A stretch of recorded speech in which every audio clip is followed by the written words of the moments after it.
дар мавҷ барномаи иттилоотии хабар.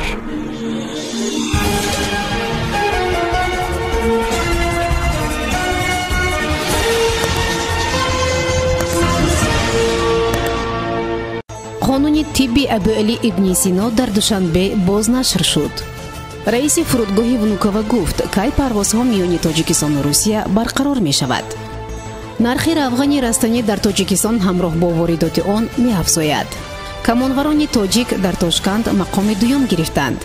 тоҷикона тасвири либосу хони тоҷикии рассоми Навраз ғолиби фестивале дар Москав шуд.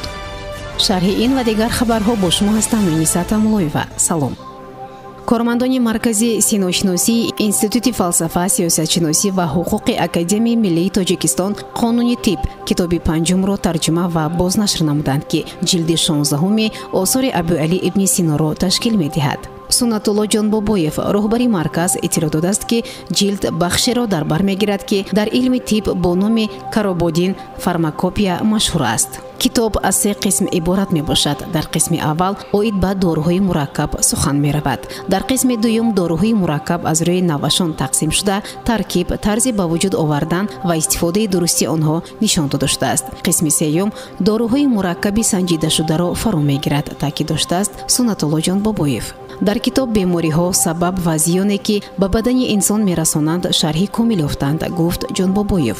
дар асар мавриди бисёр бемориҳо, андешаҳои илманд асоснок ҷӯй шуданд, ки то имрӯз аҳамияти худро гум накарданд. кормандони марказ ҳамчунин бори аввал рисолаҳои китоб ушшифо, ҷадал, хитоба, суфастоӣ ва фанни шеъри Абуали ибни Синоро аз арабӣ ба забони русӣ тарҷумаву нашр намуданд. тарҷумаи тоҷикии онҳо рӯзҳои наздик дастраси хонандагон мегардад.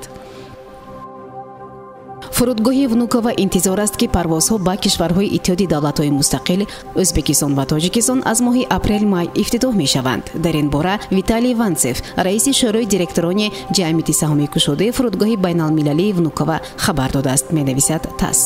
ном бурда гуфтааст, ки хатсайрҳои масири Тоҷикистон ва Ӯзбекистон аз бозорҳои калон ва сердаромаданд ва бо беҳ шудани вазъи эпидемиологӣ интизори кушодани парвозҳои мунтазаманд. мо интизор ҳастем, ки аз моҳҳои апрел-май шарикони мо кишварҳои Иттиҳоди Давлатҳои Мустақил, пеш аз ҳама Ӯзбекистон ва Тоҷикистон кушода мешаванд. вазъи эпидемиологӣ дар он ҷо нисбат ба мо беҳтар аст ва дар айни замон он дар кишвари мо низ мӯътадил шуда истодааст. аз ин рӯ умедворем, ки ин ду бозор барои мо боз хоҳад шуд, гуфт Виталий Ванцев. тибқи омори хадамоти гумруки ҷумҳурӣ дар Тоҷикистон содироти равғани растанӣ дар тӯли сол афзоиш ёфтааст. маълум аст, ки дар соли 2020 ба ҷумҳурӣ тақрибан 102 000 тонна равғани растанӣ ба маблағи умумии беш аз 89,4 миллион доллар ворид карда шудааст. ин 6,6 миллион ё нисбат ба соли 2019 1,3 000 тонна зиёд мебошад. дар айни замон маълум аст, ки воридоти шакар дар ин давра баръакс кам шудааст. ҳамин тавр соли гузашта беш аз 114 000 тонна шакар ба маблағи беш аз 57 миллион доллар харидорӣ карда шудааст, ки ин нисбат ба як соли қаблӣ тақрибан 15,5 миллион доллар ё худ 18,3 000 тонна камтар аст. бо вуҷуди ин арзиши равғани растанӣ ва шакар боло рафтааст. масалан 5 литр равғани офтобпарасти Русия ба ҷои 62 сомонии қаблӣ 95 сомонӣ арзиш дорад. бо овардани нархҳо хабар медиҳад Авеста. аммо 1 кило шакар ба ҷои 6,5 сомонии қаблӣ 9 сомонӣ арзиш дорад.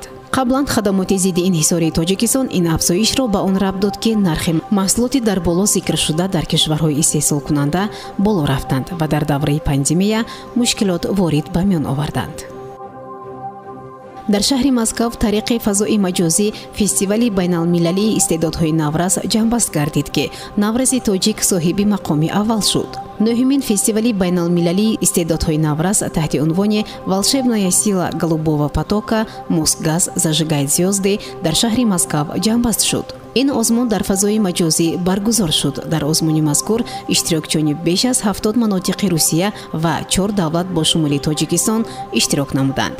Тоҷикистонро дар фестивали мазкур донишҷӯёни муассисаи давлатии коллеҷи ҷумҳуриявии рассомӣ ба номи Олимов намояндагӣ карданд. сомонаи Мосгаз зажигает звезды исми ғолибони фестивалиро нашр намудааст ки миёни ғолибон Азимов Сарваршоҳ Ҳамзаалиевич низ зикр гардидааст. Сарваршоҳ дар бахши сулҳи хонадони ман тасвири сирф тоҷиконаро кашидааст ки ба эҳтимоли зиёд фазои зебои тоҷикона доваронро тасхир намудааст. Рассоми навраси тоҷик суратеро офаридааст ки дар он зану марди солхӯрда бо либоси шинами тоҷикӣ сари хон нишастанд. Ин тасвири Сарваршоҳ ба гирифтани мақоми аввал даст ёфт. Ҷамъан 55 нафар иштирокчиёни фестивал ба гирифтани ҷоиза мушарраф шуданд. камонварони Тоҷикистон дар мусобиқаи байналмилалӣ дар Тошканд 2 медаль ба даст оварданд, хабар медиҳад Кумитаи миллии олимпӣ. Ба иттилои манбаъ, мусобиқаи байналмилалӣ оид ба камонварӣ аз 22 то 27 феврал дар шаҳри Тошканд ҷараён дошт ки тими Тоҷикистон низ дар кори он иштирок кард. Тими занона ва мардонаи Тоҷикистон дар ин мусобиқа ба гирифтани медали нуқра даст ёфтанд. варзишгарони мизбон бошад қаҳрамони мусобиқа шуданд. зимнан мақоми сеюмро варзишгарони Қирғизистон касб карданд. сомиёни азиз, дар ҳамҷо мерасем ба фарҷоми барнома. то барномаи дигар танзияту некунон бошед. хайр. барномаи иттилоотии хабар аз рӯйдодҳои Тоҷикистон, минтақа ва ҷаҳон огоҳ бош.